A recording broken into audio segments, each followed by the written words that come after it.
Buenos días, tardes, noches a todos los seres del universo desde la Tierra. Es el lugar donde nos engañamos haciendo distinción entre las frases vivir para trabajar y trabajar para vivir. Bienvenidos.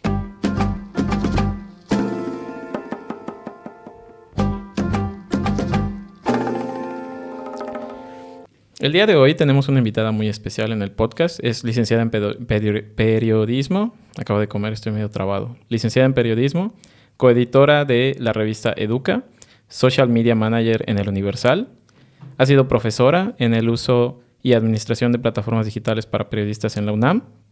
Ha trabajado como directora de Live en Platzi. Y actualmente es creadora de contenido en su propio canal, Isis con Velo. Tenemos a Isis en el podcast. Bienvenida, Isis. Gracias. Gracias por esos aplausos. Bueno, ¿de qué vamos a platicar? Vamos a platicar un poco sobre ti y sobre esta transición que has hecho en mayo, ¿no? En mayo hiciste esa transición. Efectivamente. Una creadora de contenido. ¿Por qué decidiste estudiar periodismo?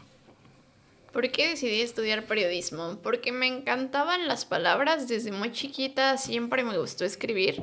Yo era una niña muy introvertida, yo diría rayando en lo anormal. Okay. No hablaba mucho con mis compañeros. En general a mí me enseñaron a ser una persona callada. En parte creo porque mi papá venía de una formación militar. Entonces yo crecí aprendiendo a obedecer órdenes. Y parte de las órdenes que me enseñaron desde muy pequeña fue a no hacer mucho ruido, porque mi papá pasaba mucho tiempo estudiando, estaba en una escala también donde él tenía que pues llegar al siguiente nivel si quería superarse en su propio trabajo, y para eso tenía que estudiar, tenía que hacer ejercicio, era muy exigente para él también. Y mi mamá era la persona que se encargaba de cuidarme a mí y a mi hermano.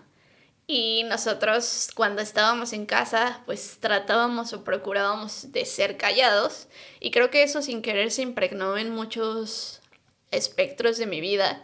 Y en la escuela a mí me costaba mucho trabajo hacer amigos en general. Siempre tuve como un tema con eso cuando fui chiquita. Entonces me sentía como ese chicharito solo del salón que no sabe cómo interactuar con la gente y que al mismo tiempo no tiene las habilidades que los otros niños tienen de ser graciosos o muy buenos en los deportes o algo, porque además también era físicamente muy chiquita de tamaño. Entonces como que todo mi perfil dictaba para ser una gran introvertida, y la única manera que yo encontré de poder comunicar las cosas que yo quería en ese momento era la escritura. Entonces a mí me encantaba tener cuadernos, me encantaba tener lápices, me encantaba poder escribir en cualquier lugar y sacar los pensamientos que yo quería sacar, aunque nadie los escuchara. Y ese fue mi resguardo durante mucho tiempo. Después empecé a dedicarme a esto de la comunicación, creo que por esa curiosidad de saber cómo le hago para expresar mis ideas, porque tengo muchas ideas. Yo me considero una persona muy observadora, porque mucho tiempo solamente estuve observando. Entonces me es muy fácil de repente identificar detalles cuando llego a un lugar, observar cómo se comporta una persona y empezar a hacer hipótesis de las cosas que podrían llevar a esa persona a comportarse así. Pero todo eso viene de ese pasado, y yo quería expresar lo que yo decía, pero sentía que alguien debía darme permiso para expresarlo, y sentía que la credencial que necesitaba para poder tener ese permiso era que profesionalmente me dedicara a eso. Okay. Entonces profesionalmente me dediqué a compartir mis historias, creo que desde un lugar donde yo sentía que necesitaba ese permiso para hablar, y de pronto terminé en el periodismo por eso. Pero en tu familia, tú ¿hasta cuándo te sentiste con esa libertad de expresarte, o nunca sentiste esa libertad en tu círculo familiar? Híjole, qué fuerte. Espero que mis papás no estén viendo esto. La verdad, siento que mi familia en general no es muy buena para expresarse y no somos muy buenas para comunicarnos entre nosotros. Somos una familia muy física. De hecho, te lo contaba un poco tras bambalinas. Sí. De mi familia sube árboles, somos los que en Navidad se van al cerro, esa es como la festividad. Todo el mundo hace como el recalentado. Bueno, no, mi familia primero sube un cerro y después ya come. Todo es muy físico. Entonces estos lazos que tenemos de comunión es de ven, yo te ayudo, no te caigas, ya te raspaste, ven, yo te ayudo, pero realmente no es a través de palabras, es a través de acciones. Entonces, la forma en la que ellos me demuestran amor y la forma en la que yo le demuestro amor a ellos, muchas veces no es a través de comunicarte con palabras. Actualmente creo que yo le he dedicado, por ejemplo, a mi mamá, a mi papá, algunos textos, con mi hermano grabé un podcast, pero es otra vez como encontrar el espacio y el pretexto muchas veces que me dio lo profesional para expresar en palabras algo que no estaba, no sé si no estaba bien visto, porque creo que sí está bien visto, pero al menos no estaba normalizado, no era común que se hiciera así. Y yo diría que todavía no, o sea, no tenemos esa dinámica. La forma de expresar amor en mi familia es desde otro lugar. Y cuando tú estabas en en tu infancia que, pues, de cierto modo estabas restringida, ¿no? A expresarte, a demostrar. ¿En las emociones era igual? O sea, ¿también te restringías en tus emociones? ¿O solamente en verbalizar las cosas? O sea, no sé, abrazabas a tu mamá, abrazabas a tus hermanos.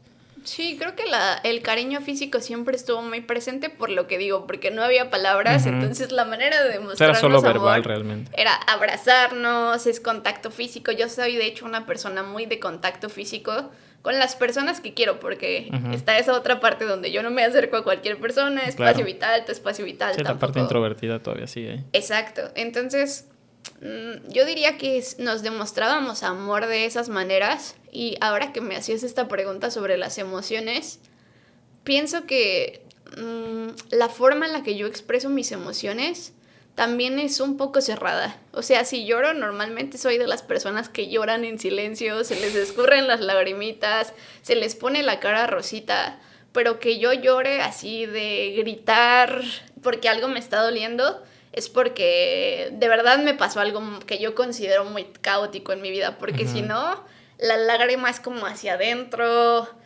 las emociones también son muy hacia adentro, y pues yo creo que esta no es solamente una historia mía, sino de muchas niñas, que fue calladita te ves más bonita, entonces entre menos ruido y menos presencia hagas, mejor.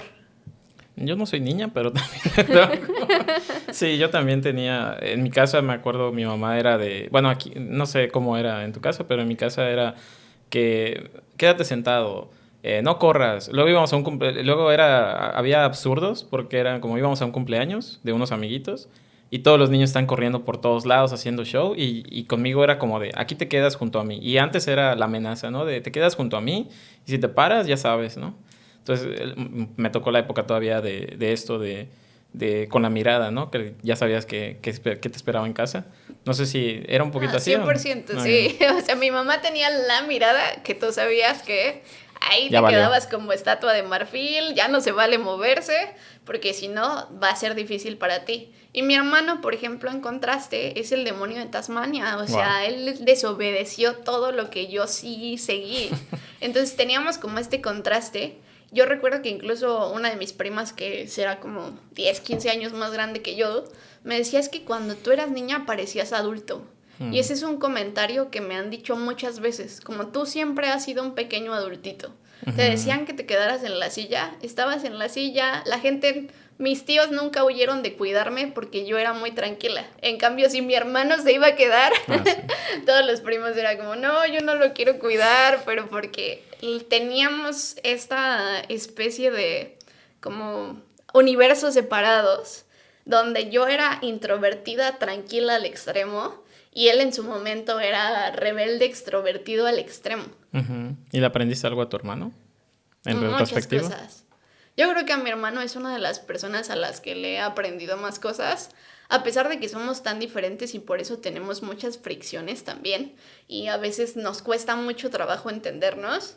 Esa rebeldía que siempre ha tenido para hacer lo que le da la gana hacer, y yo siempre he hecho lo que todo mundo me dijo que tenía que hacer.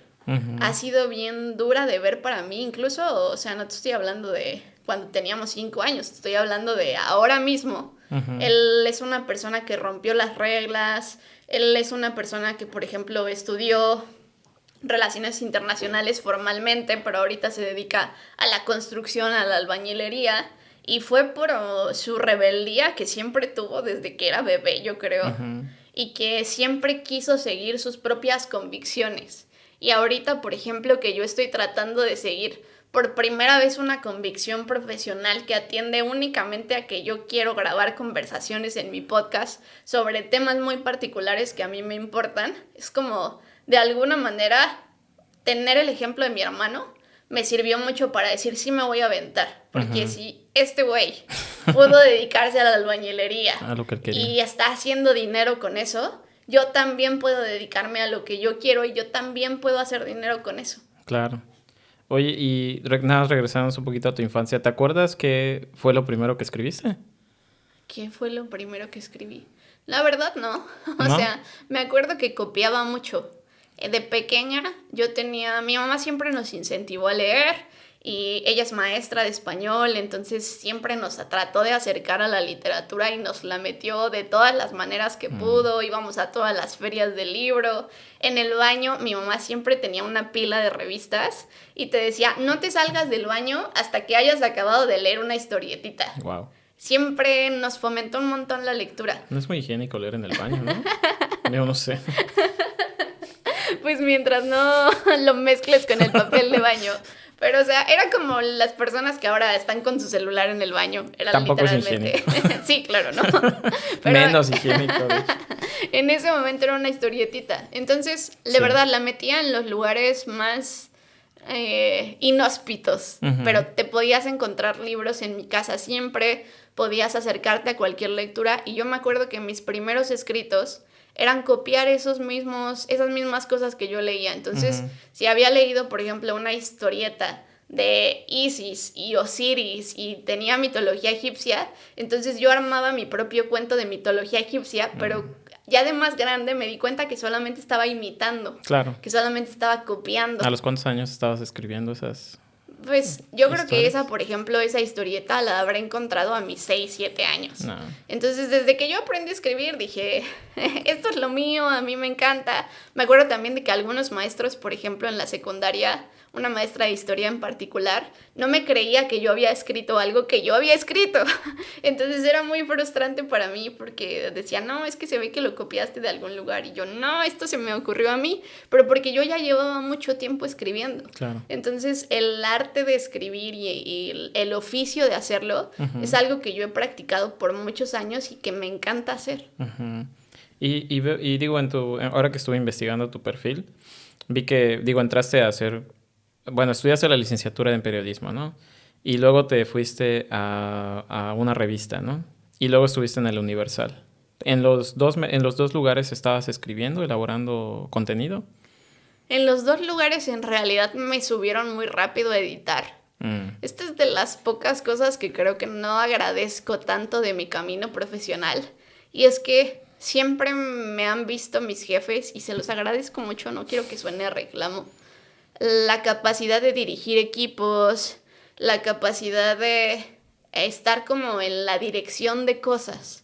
Pero eso me ha quitado mucho como maker, como la persona que hace las cosas. Entonces, en la revista a mí me tocaba más bien editar textos. Y en el Universal lo mismo, me tocaba editar reportajes, columnas, artículos. Yo trabajaba en la sección de opinión, entonces todas las cosas que se hacían alrededor de eso era lo que yo editaba. Pero me tocaba dirigir personas, básicamente, y corregirle a otras. Entonces, todo este ejercicio de yo escribir, sí lo pude hacer en esos dos diferentes medios, pero no era mi tarea principal.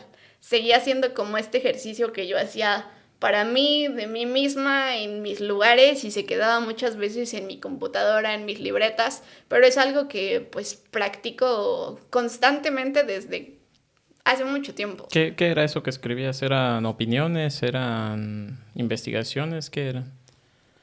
Cuando estaba trabajando en esos medios, por ejemplo, en el Universal eran reportajes, llevábamos reportajes de emprendimiento, inventamos una sección que se llamaba Orgullo Mexicano, entonces literalmente entrevistábamos a emprendedores, nos contaban cómo estaban cambiando el país a través de sus emprendimientos y nosotros difundíamos esas historias para que tuvieran un mayor alcance. Eso fue un tema que siempre estuvo muy dentro de mi corazón y me encantaba contar esas historias y que mi equipo contara esas historias. Y las editaba para tratar de que tuvieran mucho alcance. En redes sociales les iba muy bien, entonces eso era lo que hacía profesionalmente en ese lugar. En la revista de Educa, pues obviamente es un tema de educación, es de la Universidad Pedagógica Nacional, entonces eran textos muy especializados en educación y siempre mi carrera también ha estado muy vinculada a tema de emprendimiento, tema de educación y por ahí me he movido un montón. Pero internamente lo que yo escribía para mí misma siempre ha sido justo, creo que desde esta personalidad más introvertida, que son ejercicios de reflexión, ejercicios de observación, de entender por qué observo como observo mi mundo, no solamente mi mundo externo, sino también mi mundo interior, e ir entendiendo mis emociones a través de esos textos. Yo creo que una de las mejores maneras de conversar conmigo, para mí, es escribir. Y ahí soy muy literal, o sea, yo en los textos me doy permiso de decir cosas que no diría en voz hablada. Y a veces también mis textos son muy crudos por eso. Algunos los publico en mi blog, lo pueden ir a ver, se llama isisconvelo.com. Y otros que son muy crudos, que son verdades muy dolorosas, muchas veces digo... Te las guardas. Esto no, esto solamente lo voy a ver yo. Oye, y de todos esos textos que has escrito y de la forma en la que escribes para ti, ¿cuál es la lección más importante que has aprendido de ti misma en esos textos? O sí, una lección que más que escribiendo te haya resonado y que hayas dicho, me acabo de entender o acabo de aprender algo. Hubo un texto que escribí en la universidad, se quedó por ahí atrapado en una laptop de ese entonces, que hablaba sobre lo ocupada que estaba en ese momento. En ese momento, pues... siempre he sido una persona que se satura de actividades porque creo también desde muy pequeña mis papás me saturaron de muchas actividades. Entonces era, pero voy a la universidad, pero tengo que ir al gimnasio, pero tengo que ir a mi clase de danza, pero tengo que ir a mi clase de inglés. Y entonces era paz. Y había visto en ese entonces una publicación en Facebook que era una burla, un meme de cómo las personas ocupadas tienen que tener una vida social, pero tienen que tener una vida fit, pero tienen que comer sano, pero tienen que cuidar a sus amigos y tienen que tener una relación estable. Y entonces era como una burla de cómo tenías que malabarear todas estas cosas. Y me encontré ese texto después de 10 años, cuando estaba cerca de cumplir 30. Y me di cuenta de que un día antes había escrito un texto muy parecido. Porque siento que no tengo tiempo. ¿Por qué siento que estoy ocupada todo el día? ¿Por qué no tengo tiempo para hacer lo que yo quiero hacer? ¿Por qué no tengo tiempo para escuchar lo que pienso? Y me di cuenta de que no había evolucionado nada en ese aspecto en esos 10 años. Que seguía bien ocupada, que seguía con la vida hipersaturada, de un montón de cosas que ya ni sabía por qué estaba haciendo, porque era lo que me dijeron que tenía que hacer, que para tener una vida espectacular tenía que malabarear todos esos temas en mi ecosistema. Y que en realidad lo que me estaba restando y lo que me estaba quitando era la felicidad. Y que eso me mantenía muy estresada. Entonces ahí me di cuenta de que llevaba 10 años cometiendo los mismos errores, pero en diferentes trabajos, ya no era la universidad. Entonces ya no era a lo mejor como un tema de dónde estás comiendo, sino ahora qué estás haciendo con el dinero, en qué tipo de comida lo estás invirtiendo. O sea, me di cuenta de que eran los mismos errores, pero 10 años después. Y ahí me di cuenta de que algo había estado haciendo mal. Y luego, bueno, en tu currículum igual vi que empezaste a dar clases, ¿no? ¿Cuál fue esa? ¿Seguías trabajando cuando dabas clase o te dedicaste completamente a dar clases? No, estuve trabajando paralelamente a dar clases durante casi 10 años. Ok. ¿Y qué fue lo que te hizo llegar a dar clase? O sea, ¿fue una decisión tuya o fue simplemente se fueron dando las condiciones? Fue un poco de los dos. Yo empecé a trabajar con mi tutora de tesis, que era como una de estas vacas sagradas, así le decimos. Sí, en el argot académico. Exacto, a las personas que tienen muchos años dando clases, que son una eminencia en su tema. Y yo admiraba mucho a esta profesora porque había leído sus libros. Y no sé por qué yo tenía la idea en la universidad de que todas las personas que habían escrito libros estaban muertas. O sea, yo siempre así era como, no sé, por ti, me ponían a leer de repente mucho filósofo francés y muchas referencias de ese tipo para lenguaje. y creía que todo el mundo estaba muerto y que yo nunca iba a poder conocer a ninguno de esos autores que leía. Entonces en ese punto fue muy fascinante para mí saber que la autora que había leído Estaba y que viva. admiraba un montón, exacto, estaba viva. Entonces ya eso fue increíble para mí y me esforcé un montón porque esa profesora me notara a pesar de mi perfil introvertido, porque ese nunca lo perdí a lo largo de toda mi actividad escolar. Siempre fui una persona que destacó mucho académicamente, pero gracias a los exámenes y gracias a los textos, gracias a que era muy buena comunicándome de forma escrita. Pero si alguien pedía que participaran, no, nunca. O sea, eso me daba pavor, estrés social, ese tipo de lupa no me gustaba tenerlo. Entonces me esforcé un montón para que ella me viera, terminó dirigiéndome la tesis, terminé siendo su profesora adjunta, que son estas figuras que le ayudan a los profesores titulares a llevar una clase. Y esa profesora me dijo, tienes muchas aptitudes para enseñar, porque al final del semestre los estudiantes daban una reseña como de autofeedback de cómo lo habían hecho ellos en su performance y también calificaban a la profesora y decía, qué raro que esta vez que le dije al grupo que calificara, no solamente hablaron de ellos y de mí, hablaron un montón de ti. Eso quiere decir que eres muy buena enseñando, se acordaron mucho de las clases que tú les diste, deberías dar clases aquí. Entonces, ella fue la persona que me inyectó la idea de que yo podía dar clases en la UNAM. Y en ese entonces lo que yo necesitaba era titularme para poder dar clases. Y ella obviamente era la persona que, como en lo físico, me iba a apoyar para que esa candidatura pasara. Pero yo en ese momento, la verdad es que no tenía experiencia profesional. Entonces me titulé lo más rápido que pude. De hecho, en el último semestre yo ya estaba titulada porque ella me había prometido que podía ayudarme a llegar a dar una clase en la UNAM. Y era algo que pues me iba a dar mucho prestigio y que además a mí sí me gustaba mucho enseñar. Y me rechazaron, pero pues era obvio porque no había trabajado en ningún lado. Entonces, lo que sí también es que conseguí trabajo muy rápido. O sea, yo salí de la universidad y a las 2 semanas yo ya estaba en el Universal.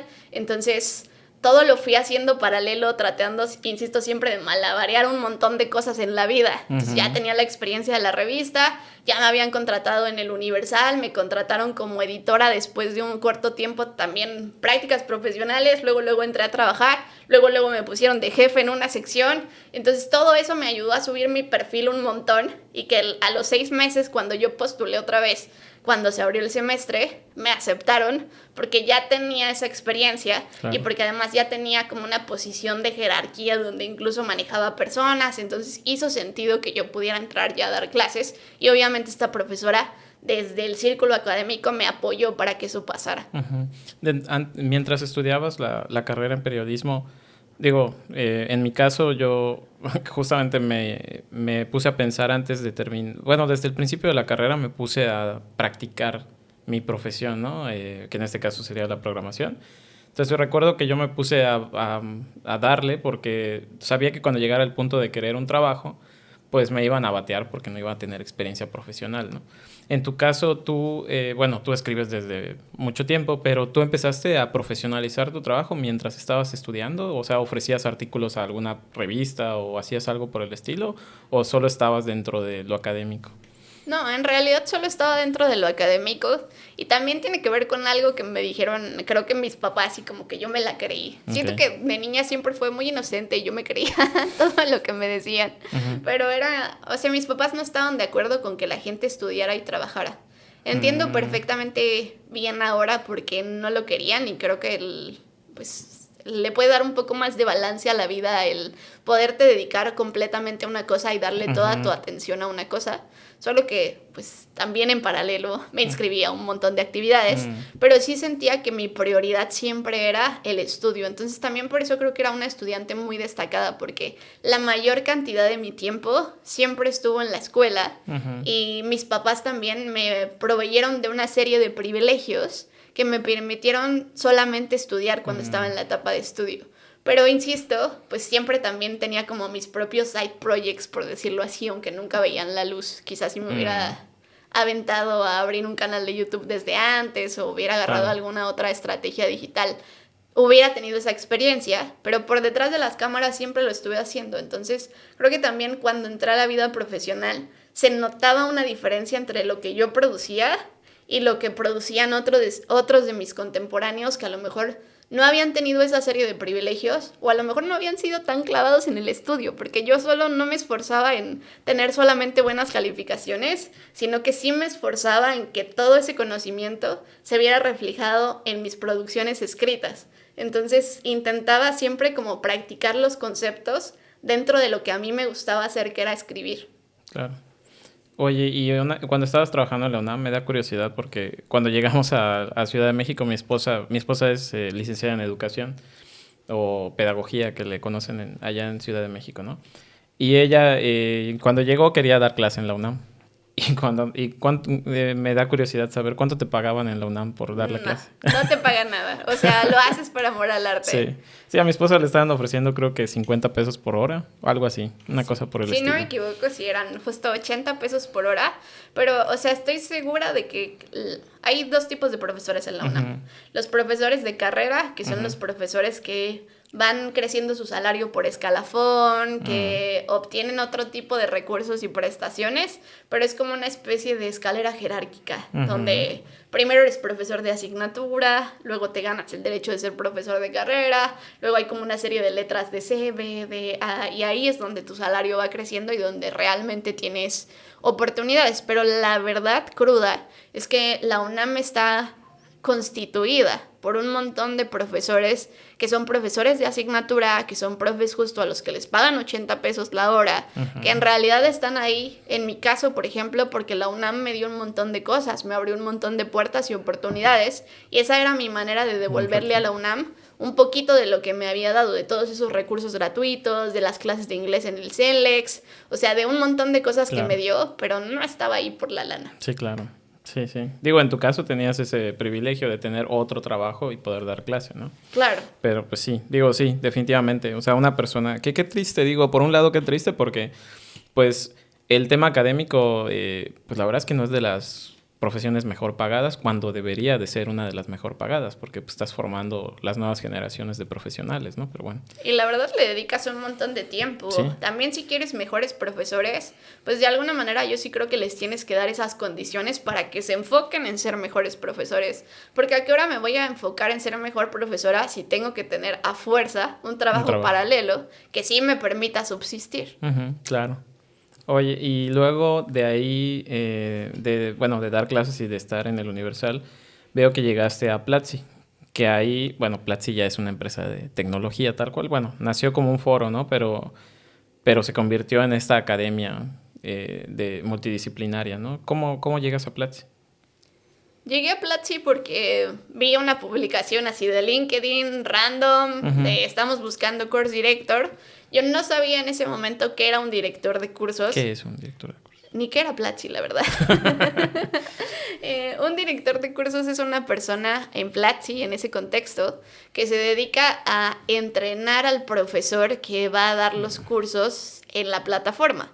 Porque muchas veces los profes se seleccionan por las cualidades profesionales que tienen, pero en realidad no siempre son los mejores entregando el mensaje. Claro. No siempre saben cómo hacerlo didáctico, no siempre son entretenidos, no, y solo online, son ¿no? muy buenos en lo que hacen. Y online además.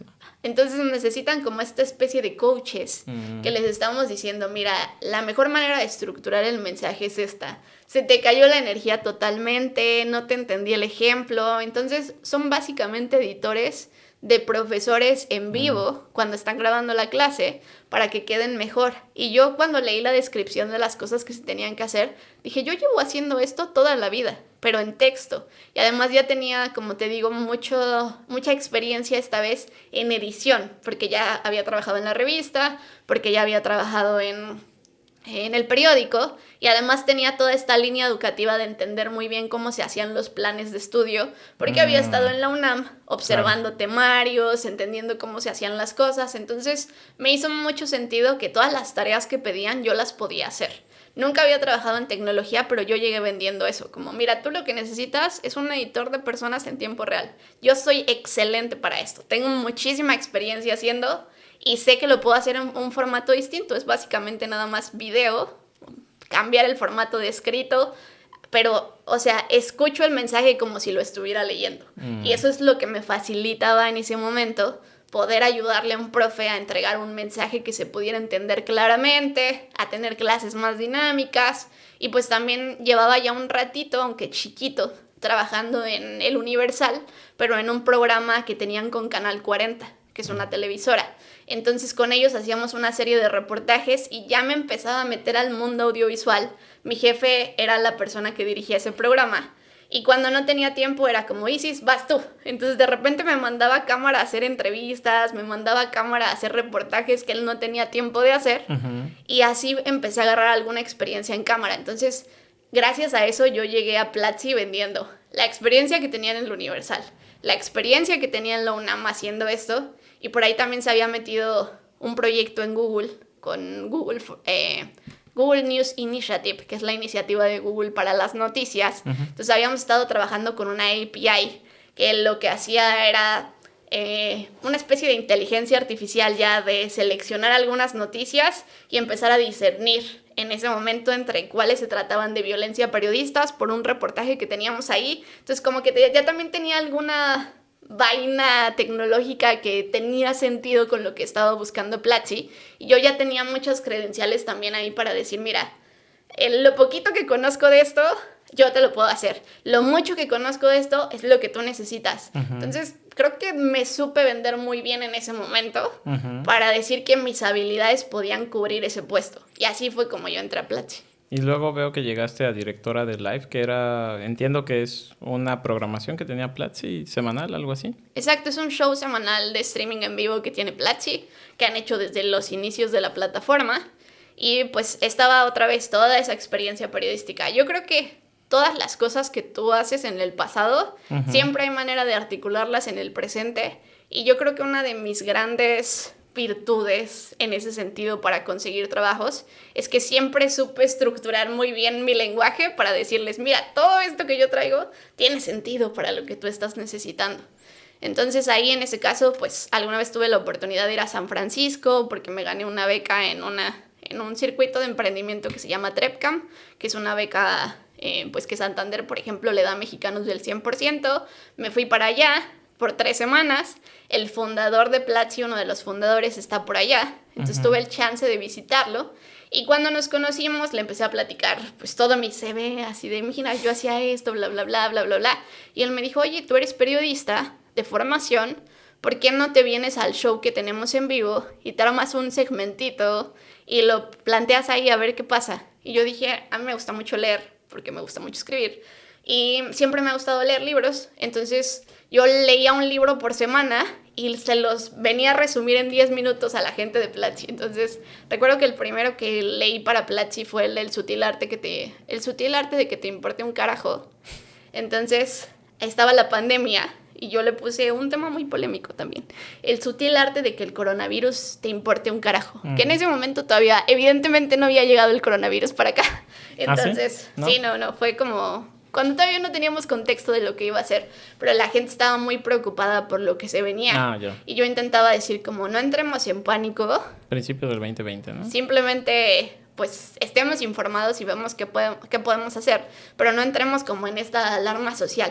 Y agarré, pues, varios conceptos que da el autor de qué significa esto de que te importe un carajo. Uh-huh. Entonces, ese fue el primer video que hice. Al video le fue súper bien en la plataforma. Era un tiempo también en donde el canal de YouTube de Platzi estaba muy bien porque estábamos hablando de coronavirus y todo lo que hablabas de coronavirus se volvía tendencia. Era muy fácil como que sobresaliera en la plataforma. Entonces este video le va muy bien. Y además yo pienso que cuando Cristian me hace esa invitación, me la hace para estar todas las semanas. Entonces yo todas las semanas voy y saco mis 10 minutitos de libro, 10 minutitos de libro, 10 minutitos de libro.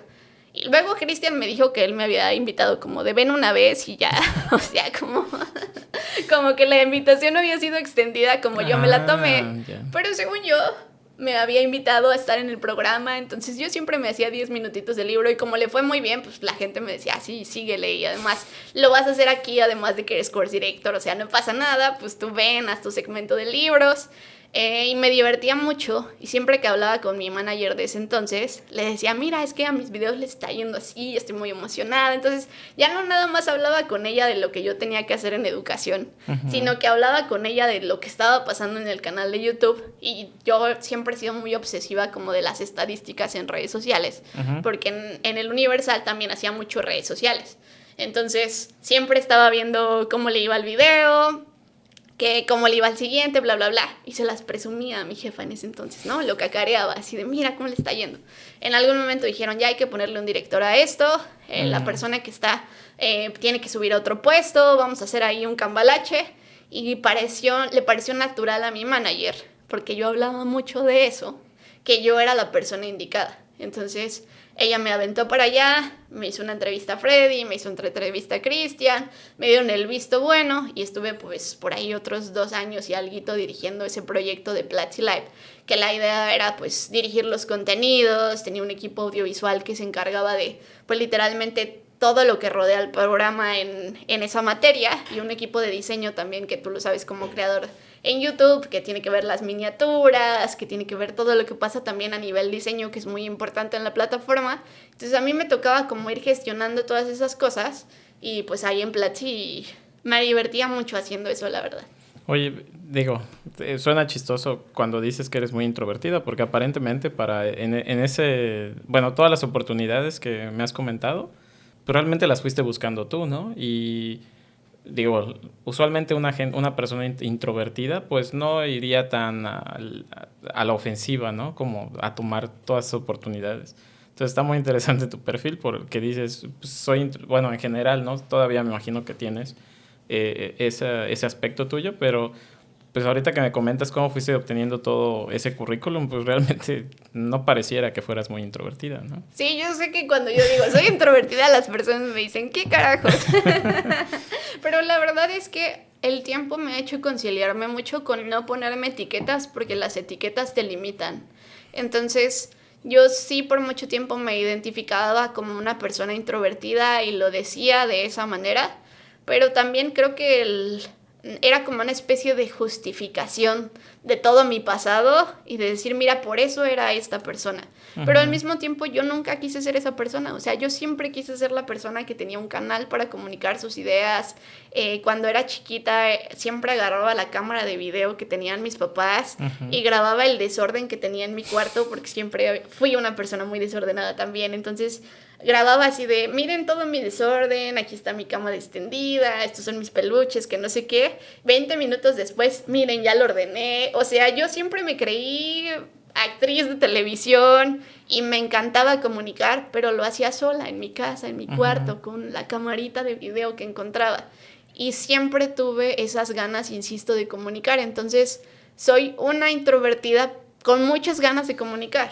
Y siempre que encontré los espacios donde estaba bien visto comunicar, lo hice. Y creo que también lo que dices es, o sea, yo siempre he ido por las cosas que quiero. Es como, en este momento quiero esto, no me importa cómo lo voy a lograr. Sé que me va a costar trabajo porque no se me da naturalmente, pero cuando digan quién quiere, yo voy a alzar la mano y no me voy a echar para atrás. Entonces siempre he tenido también como ese perfil muy de ir de frente y también de decir, yo lo puedo hacer, como si tuviera la total confianza del mundo en que yo lo puedo hacer. Así siempre me he vendido. Entonces, digo, tienes esta capacidad de romper tu propia realidad, ¿no? De transformar tu propia realidad. Es que creo que ese es el superpoder de contar historias. O sea, para mí ese es el superpoder de contar historias. Que si ahorita, no sé, te acaban de robar la televisión de tu casa, tú podrías decir como contar la historia del ladrón que vino y te robó la televisión de la casa. O podrías decir el ángel de mi guarda que se llevó la televisión porque estaba pasando todo el día viendo la televisión. Entonces, qué bueno que me la quitó porque creo que esta es la señal que necesitaba para ahora sí ponerme a escribir mi libro.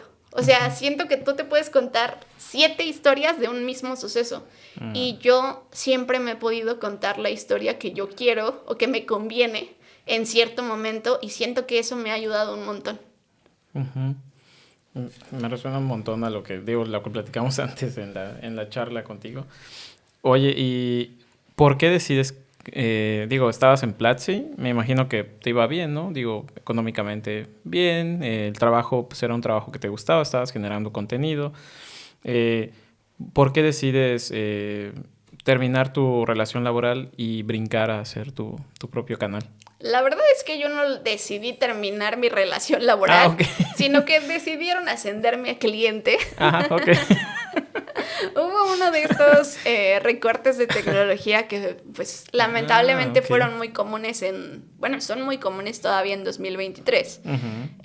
Y hubo uno de estos recortes en mayo, No. salió un montón de gente, salieron un montón de mis amigos en ese recorte, y pues a mí ya, la verdad, ya me había tocado varios recortes en Platzi, solo que nunca me había tocado un recorte en donde yo saliera. Y esta vez pues fue un recorte donde yo salí. Yo creo honestamente que la comunicación con mis líderes en ese momento, es la manera en la que en Platzi se le llama a los jefes, Ujú. ya estaba muy desgastada. Entonces yo sentía que pues ya como que había muchas cosas internas en el equipo que ya no me estaban haciendo mucho sentido a mí. Yo creo viceversa, a ellos yo ya no les estaba haciendo mucho sentido. O sea, como que encontramos este punto donde la línea de comunicación entre nosotros se rompió.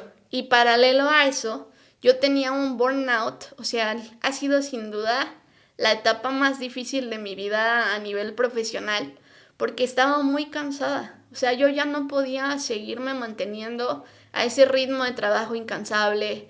En Platzi, igual que en el periódico, cuando trabajaba en el Universal, estaba como muy normalizado el tema de la milla extra. Ujú. En el periódico era porque las noticias suceden en cualquier momento, entonces no importaba si eran las 3 de la mañana, si el Chapo se acaba de escapar de la cárcel, te voy a despertar. Claro. Entonces yo desde que entré en mi vida laboral normalicé que estaba bien que las personas te llamaran a cualquier hora, que tú tenías que estar 100% disponible. Y en Platzi de pronto había otros sucesos o otras cosas que también te demandaban siempre esa milla extra, que no necesariamente era quedarte o que te llamaran a las 3 de la noche, pero que implicaban eso. Y yo ya llevaba un muy buen tiempo autoexplotándome a un nivel que no era saludable para mí. Entonces la primera vez que yo lo sentí, de hecho, fue como unos 3 meses, tal vez un poquito más, antes de que me despidieran. Yo viví por primera vez un ataque de pánico. Fue como, no sentía que pudiera respirar. Y estaba acostada en mi cama pensando en alguna cosa de trabajo que ahora ya no recuerdo. Y yo dije, hay una tormenta mental en mi cabeza, pero honestamente no me está pasando nada. Estoy en mi cama, solo estoy sintiendo que no puedo respirar y no sé por qué tengo ese sentimiento y esa sensación. Y ahí me di cuenta de que yo necesitaba hacer esa pausa laboral, solo que honestamente yo no tenía la valentía para tomar esa decisión y al final otros tomaron la decisión por mí, pero yo creo que de alguna manera yo quería que eso pasara y eso es bien duro de decir, ¿no? Porque de repente es como, Sí. ¿quién carajos quiere que lo despidan de un lugar donde le pagan bien, le Mucha está gente. yendo bien? Mucha gente. Bueno, claro, luego tuve estas conversaciones que tengo en mi podcast y digo, Todos quieren que... todo el mundo estaba ahí, solo que yo no lo sabía. Y por eso ahora lo platico mucho, ¿no? Y es como, ¿por qué me tengo que callar estas cosas cuando muchos de los que estamos en esos lugares lo sentimos? Y si yo me hubiera podido espejear en ti, a lo mejor en la forma en la que tú lo resolviste, alguna de esas solución a la que tú hayas llegado, me hubiera hecho bien a mí. Pero pues en ese momento no lo hablé. Sí, pues es justamente lo que platicas en tu podcast, ¿no? El tema del fracaso. O sea, nadie quiere ser el fracasado en la habitación, ¿no? Entonces, creo que eso nos lleva al final a no querer tomar decisiones por que vayan a pensar que somos los fracasados, ¿no? Exacto.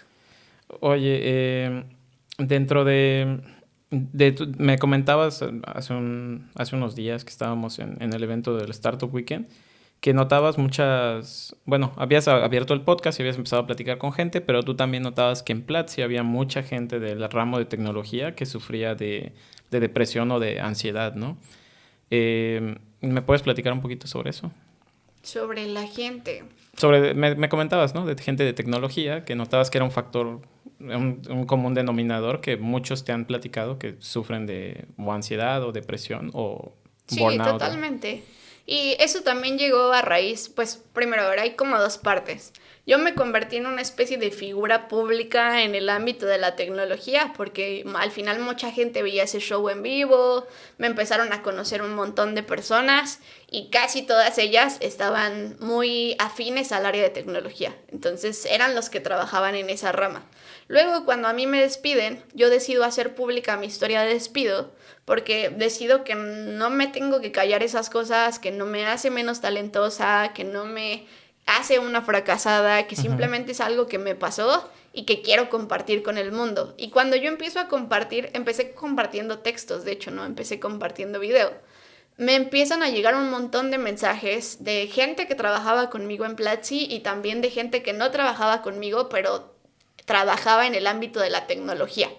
Entonces muchas personas me empezaron a decir, es que me siento muy identificada con lo que dijiste, yo no había podido poner en palabras esto que sentía, pero así como lo escribiste tú, es literalmente así como yo lo sentía. O cuando publiqué el video de despido, muchas personas me dijeron como, oye, me acuerdo de una persona que me mandó un mensajito que decía, yo no le he podido decir a mis papás y poder ver ese video, o sea, la despidieron en el mismo cohort que me despidieron a mí. Ya llevaba un mes que pasó cuando yo lo publiqué. Y me dijo, yo no le he podido decir a mi familia, me ayudó mucho el video que tú subiste. Entonces me di cuenta de que había, pues primero mucha empatía, pero que venía de, hey, yo me siento igual en mi trabajo, lo he sentido así desde el inicio, pero nunca había tenido la oportunidad de expresarlo o no sabía cómo ordenar esas ideas para expresar lo que sentía ahí en tus textos o en tu video. Me he encontrado que es así o lo estoy sintiendo muy parecido. Entonces ahí es cuando me di cuenta de que no era yo en mi mundo viviendo todas estas cosas o sintiendo todas estas cosas, sino que lamentablemente muchos de mis compañeros que encontré en la tecnología y mucha de la gente nueva que no era mi compañera pero que también trabaja en ambientes parecidos, tenía exactamente las mismas preocupaciones que yo, sentía que le faltaba tiempo para sus propios proyectos y al mismo tiempo estaba en un cansancio que se los estaba llevando a la fregada. Era como, no encuentro balance en mi vida, por más que me dicen que esto no es cosa del trabajo, pero me piden 7,000 cosas. Claro. No encuentro ese balance. Entonces, o sea, es como una serie de situaciones, ¿no? Te podría contar de casos particulares, pero creo que no es el punto, sino como observar que no es algo que me está pasando a mí, ¿sí? Sino que compartirlo me hizo darme cuenta de que el proyecto tenía sentido, porque otras personas podían poner en palabras cosas que antes no habían sabido cómo ordenar. Oye, y digo, este tema del burnout es un punto, pero ¿qué consideras que hasta el momento, hablando con tantas personas de las áreas de tecnología, digo, vi algunos de tus episodios donde hablas con gente que se mudó a otros lugares, que tuvo, pues, la pandemia, ¿no? También tuvo complicaciones. ¿Qué consideras tú que es lo más, si pudieras decir una sola cosa, qué es lo más importante que has aprendido hasta el momento haciendo estos episodios del podcast? Híjole, sería bien difícil elegir solo una, pero una que me ha marcado mucho a mí es la paciencia. Me he dado cuenta que sanarte después de haberte lastimado así, o de haber dejado incluso que otros te lastimaran así y sobrepasaran tus límites, es una cuestión de perdón y paciencia, que necesitas tiempo para curarte esas heridas y que necesitas tener compasión por ti mismo, porque en ese momento las decisiones las tomaste con las herramientas que tenías y esa fue la mejor decisión que pudiste tomar para ti. Está fuerte. Oye, hace un ratito antes de entrar al podcast, estábamos platicando de las generaciones que vienen, ¿no? Estamos platicando un poquito de las generaciones que vienen, de cómo algunas preguntas que nos estamos haciendo nosotros a esta edad, entre los 30 y 40, pues antes se las hacían entre los 40 y los 50, ¿no? Entonces como que se está moviendo, estas preguntas cada vez se acercan más al origen y digo, eventualmente creo que va a pasar, ¿no? Porque pues sabemos que ahora los chavos están peleando más por los derechos o están peleando más por otras cosas. Tal vez todavía no tienen la conciencia de por qué lo hacen, ¿no? Pero lo están haciendo. Entonces, tal vez eventualmente van a llegar a esas preguntas. Pero la pregunta que me gustaría saber es, hablando de las generaciones que ya pasaron, ¿no? Me comentaste que has leído varios libros, que leías un libro a la semana, lo cual para mí es sorprendente porque yo leo muy poco. ¿Qué piensas de esas generaciones? ¿Qué es el aprendizaje que consideras que pudiéramos tomar de esas generaciones que ya pasaron? De todo, de lo que has leído, donde me dices, pues todos los que leía estaban muertos, pues ya obviamente han pasado varias generaciones. ¿Pero qué considerarías que es lo más importante que se puede rescatar de las generaciones que nos antecedieron? De las generaciones que nos antecedieron. Algo que, por ejemplo, yo le agradezco mucho a mis papás es el tema del trabajo duro, pero quizá no en la manera en la que ellos lo vendieron. Uh-huh. Porque yo sí creo que el esforzarse por las cosas que quieres y el desafiarte constantemente es una herramienta muy poderosa para rebasar el límite que te plantees en este momento y justo para no creerte ninguna etiqueta. Es que si tú quieres dejar de ser introvertido y pasar a ser extrovertido, tienes que hacer. Tienes que buscar a lo mejor alzar la voz. Hay una serie de acciones que si las haces te van a ayudar a llegar al otro lado. Y para eso se requiere esfuerzo, y para eso se requiere disciplina, y para eso se quiere trabajo duro. Yo te decía que yo venía como de esta experiencia de vivir con un papá militar, donde las reglas estaban bien marcadas y donde de alguna manera también me acostumbré al estilo de comunicación que es órdenes y obedeces. Uh-huh. Y de repente creo que todo esto me ha dado también a mí muchas armas y muchas herramientas para el mundo, porque me considero una persona disciplinada, me considero una persona que sabe seguir un plan de trabajo, porque me enseñaron a eso desde muy pequeña. Entonces yo todo eso se lo agradezco a esas generaciones. Solo creo que este desbalance a lo mejor, no sé si incluso fue que yo lo llevé al extremo, que nuestra generación de repente lo llevó al extremo, porque otra vez te da un montón de prestigio social ser una persona ocupada. Uh-huh. Y entonces es fácil comprarte eso, claro. Que de repente está bien así. Y de las generaciones que están más bien abajo de nosotros, de las generaciones que vienen, yo les admiro mucho lo deconstruidos que están en muchas cosas, pero honestamente también creo que eso es gracias a las generaciones de nosotros, a la de nuestros papás, a la de nuestros abuelos. Hay por ahí un estudio que necesita 7 generaciones para salir de la riqueza, ¿no? Y es como, tu abuelo, el que empezó vendiendo tamales, va a ser que después de 3 generaciones, 7, si la cosa se fue al carajo y fue muy mal en el camino, va a poder por fin el tataranieto, no sé ni qué sea, salir, porque va a tener ese colchón económico que le armó la familia, va a tener esos lazos ya muy sanados. Y yo creo que lo que estamos viendo ahorita, por mucho que le choque a muchas personas de cómo se está deconstruyendo el lenguaje, de cómo se están reconociendo o de cómo ya no se están comprando las etiquetas tan fáciles las personas, viene de una serie de generaciones atrás que han peleado por eso. Entonces, al final yo creo que toca, claro, mirar con gratitud a todas las personas que pasaron antes de nosotros, porque gracias a eso tenemos el chance y la oportunidad de reflexionar sobre cosas que ellos no tuvieron la oportunidad de reflexionar, pero la verdad es que el terreno fértil lo construyeron ellos. Y yo creo que esta generación que está pasando, a pesar de que a mí también incluso como profe me llegó a chocar de repente, siento que lo construimos nosotros y ha sido como un proceso bien importante para que por fin esas cosas sucedan y para que la gente no se compre un montón de etiquetas. Y yo espero que para ellos mis conversaciones, por ejemplo, del podcast, sean irrelevantes, sean ya de una señora de 30 que dice como, güey, no entiendo por qué le importa tanto hablar del fracaso, dude, no es tan importante, yo quebré ayer mi emprendimiento y me voy a la siguiente idea y nunca me puse la etiqueta de fracasado. O sea, ojalá no les importen las cosas de las que yo hablo, pero sé que hablar de ellas pues sigue construyendo justo ese terreno para que esas etiquetas sean más fáciles de superar. Claro. Sí, pues digo, al final no todos vivimos las mismas realidades. Sí, yo creo que algo que, no sé tú qué opines de ello, es la responsabilidad, ¿no? Creo que el tema de la responsabilidad o el compromiso más bien, creo que es algo que Yo me he puesto a pensar que es un valor creo que las generaciones anteriores tenían. Digo, llevado al extremo tampoco está bien, pero creo que ahora en las nuevas generaciones tal vez falta un poco, ¿no? Como el tema del compromiso, ¿no? Sin embargo, creo que sí, es más bien medirlo en un conjunto de grises para entender mejor el contexto, ¿no? Porque pues yo sí a veces noto un poco de falta de compromiso por las nuevas generaciones. Y creo que es un valor importante, ¿no? Sin embargo, como tú dices, tal vez nuestra generación, que es la que está en el medio, se compró pues demasiado compromiso, ¿no?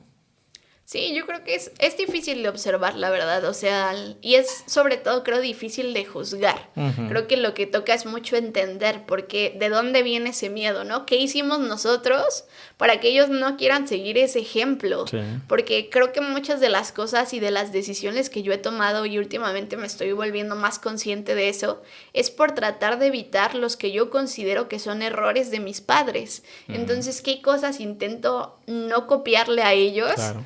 Ahora se está volviendo importante y yo creo que las generaciones de abajo es como, ok, ¿por qué no voy a establecer ese compromiso? Porque ya vi lo que el compromiso le hace a otras generaciones. Y no voy a decir si está bien o está mal, simplemente creo que justo hay que entender de dónde viene entonces esa falta de y qué nosotros les dejamos ver de las consecuencias o los resultados de esos valores que ellos ya no están abrazando. Pero a mí, más allá de juzgar eso, la verdad me parece bellísimo que pase y creo que cada generación también tiene como sus propios topes, se cae con diferentes cosas y eso es lo que nos permite al final del día evolucionar como sociedad. Entonces, me parece lindo observarlo, aunque no siempre esté de acuerdo o coincida con los valores que tienen nuevas generaciones. Claro. Bueno, pues ya se me acaban las preguntas. Entonces, vamos a cerrar el podcast. Te agradezco mucho, Isis, por haber platicado conmigo. Me da mucho gusto que estés empezando tu proyecto como solista, te iba a decir, de contenido. Me parece muy padre las conversaciones que estás teniendo. Digo, he visto algunos episodios y me gustó mucho el formato. Digo, apenas nos conocimos hace 2 días, pero vi algunos de los contenidos que subiste. Me parece muy padre que estés hablando de eso. Y pues digo, nada más que felicitarte por eso, porque creo que es algo de lo que no hablamos muy seguido, del fracaso y del ridículo. Y bueno, nada, te agradezco mucho por haber venido al podcast. Muchas gracias. Nada, al contrario, gracias a ti. También cabe mencionarlo, vamos a tener un podcast en mi espacio que es Sí. @IsisConvelo, justo hablando contigo. Entonces, aquí van a estar las dos caras Va a de la estar moneda. cambalacheado. Exacto, para que lo vayan a ver también. Y bueno, muchas gracias otra vez por tenerme aquí, Julio. No, nada más nos mencionas tus redes sociales para que te siga la gente igual. @IsisConvelo en todas mis redes sociales, ahí me pueden encontrar, Instagram, TikTok, LinkedIn, YouTube, obviamente, la que ustedes quieran. Y si quieren seguir la conversación, por ahí nos podemos ¿Los escribir. tienes en audio? Qué buena pregunta, ¿no? ¿No? Ah, bueno. A nosotros sí No. nos pueden seguir en Google Podcast, Apple Podcast, Spotify, Amazon Music, no sé cuáles otras, y pues por ahí nos vemos. Y Los luego voy a hablamos subir. de eso. Luego Ahorita hablamos de eso. Muy bien, gracias. Hasta luego. Listo.